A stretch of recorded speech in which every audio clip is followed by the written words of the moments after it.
attendez, qu'est-ce que tu fais pour les vacances à 9h12? Parce que, effectivement, comme elles commencent ce soir, les vacances scolaires, je dis bien scolaires, certains vont choisir peut-être aller à la va-vite, on va dire, au dernier moment, une destination.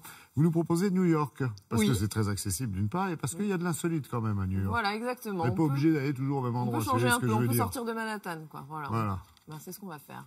Je vous propose d'aller dans le Queens. Et pourquoi? Alors, il suffit de passer le pont. Il suffit de passer le pont, de traverser le fleuve Hudson pour se retrouver dans le Queens. Le Queens, c'est très très grand. Je ne vais pas vous inviter à tout visiter, mais on va se concentrer sur la partie nord-ouest de cet arrondissement. Je vais le dire en français. Ouais, c'est bien. Allez, ce borough. Voilà, je préfère quand même. Il y a 5 boroughs à New York et on va aller dans le Queens.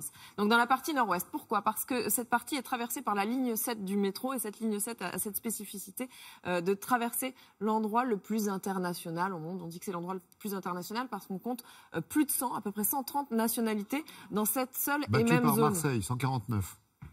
Bon, on en reparle tout à l'heure. Ouais. Ne me déstabilisez pas. On en reparle après.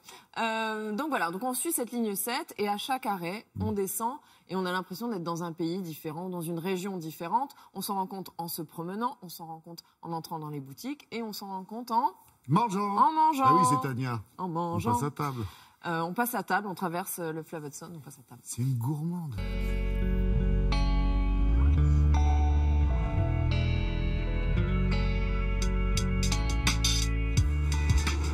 On est dans le subway de New York, on est sur la ligne 7 et aujourd'hui on va faire un voyage particulier, on va faire un voyage à travers les communautés dans une petite partie du Queens et ce voyage ça va être un voyage gustatif, un voyage plein de saveurs, on va passer à table. Et plus d'une fois, alors j'espère que vous avez l'estomac vide et bien accroché. Notre premier arrêt, la 61e rue, immersion totale dans la très présente communauté philippine. Cette supérette pourrait être à Manille, vous n'y verriez aucune différence. Et on commence fort avec la découverte de ce balout, un œuf avec son fœtus déjà formé. Ce n'est pas encore cuit. Comment ça se cuisine?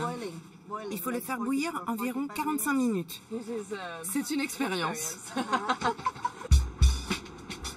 Et c'est la première de notre périple.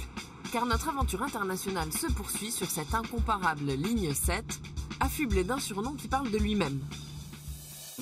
On l'appelle la ligne ONU, en rapport à l'Organisation des Nations Unies. À Jackson Heights, dans le Queens, nous avons le plus grand nombre de communautés au monde. C'est un vrai melting pot. Nous sommes des centaines et des centaines. Ça veut dire des centaines de langues, de cuisines et de cultures. Quand on habite à Jackson Heights, dans le Queens, on peut faire le tour du monde en faisant le tour du quartier. Alors allons-y, poursuivons notre tour du monde. Un pied sur le continent sud-américain maintenant. Dégustation de tacos au stand colombien, mention spéciale pour la sauce à l'avocat. Un coup d'œil rapide aux pâtisseries argentines. Buenos Aires me tente, mais pas autant que Mexico, il faut savoir choisir. Et les gâteaux aux 3 laits, tres leches, me font de l'œil avec leurs couleurs chatoyantes. C'est la variété et l'authenticité qui font le charme de ces quartiers et qui attirent une nouvelle catégorie de touristes à New York. Ici, pas de frénésie consumériste, on observe, on s'imprègne et on se laisse porter. Terminus, tout le monde descend, dernière station de la ligne 7. 2 stations de métro parcourues et changement de décor radical. Bon, c'est clair et net, on est dans le quartier chinois. Et d'ailleurs, il y a certaines devantures de magasins qui sont même pas écrites en anglais, mais seulement en chinois. Le Chinatown de Flushing a beau être plus récent que celui de Manhattan, il l'a déjà dépassé en nombre d'habitants. Les meilleurs restaurants chinois de New York se débusquent tous dans ce quartier. La variété des recettes de toute la Chine se concentre ici, dans l'arrondissement du Queens. Vous voulez goûter? Très vegan, hein, le voyage. Bravo.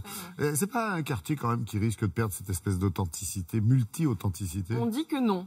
Voilà, Pourquoi? c'est un quartier qui est en train de devenir de plus en plus touristique. C'est vrai, on a peur de la gentrification, on compare à Brooklyn, mais ce qui se passe, c'est que les communautés, les gens sont très souvent propriétaires de leurs appartements, de leurs maisons, donc ils ne sont pas du tout prêts à bouger parce qu'ils sont très attachés à ce quartier. C'est ce qui en fait vraiment le côté très agréable et très authentique. On n'a pas du tout l'impression de faire du tourisme. Merci beaucoup, Tania.